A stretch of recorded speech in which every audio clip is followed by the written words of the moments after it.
मुंबई बॉम्बस्फोटातील आरोपी सलीम कुत्ताशी सुधाकर बडगुजरचा संबंध काय? व्हिडिओ दाखवत नितेश राणेंकडून कारवाईची मागणी तर फडणवीसांकडून एसआयटीची स्थापना। मात्र बडगुजर यांनी सर्व आरोप फेटाळले।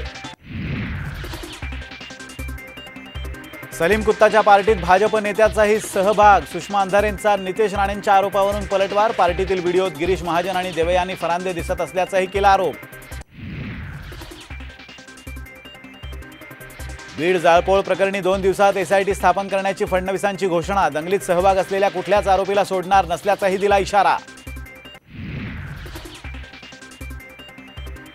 आरक्षणासाठी आतापर्यंत काय केलं? 17 डिसेंबरपर्यंत सांगा, अन्यथा सर्व व्हिडिओ आणि फोटो समोर आणणार। मराठा आंदोलक जरांगेंचा सरकारला इशारा। शिवसेना आमदार अपात्रतेच्या निकालासाठी विधानसभा अध्यक्षांना सुप्रीम कोर्टाकडून मुदतवाढ। नार्वेकरांना 10 जानेवारीपर्यंत आता निकाल द्यावा लागणार। काँग्रेसच्या 4 आमदारांना निधी वाटपात झुकतं माप दिल्याचा आरोप। निधी न मिळाल्यास कोर्टात जाण्याचा इशारा, तर सर्वांना समान निधी देण्याचा प्रयत्न असल्याची अजित पवारांची माहिती।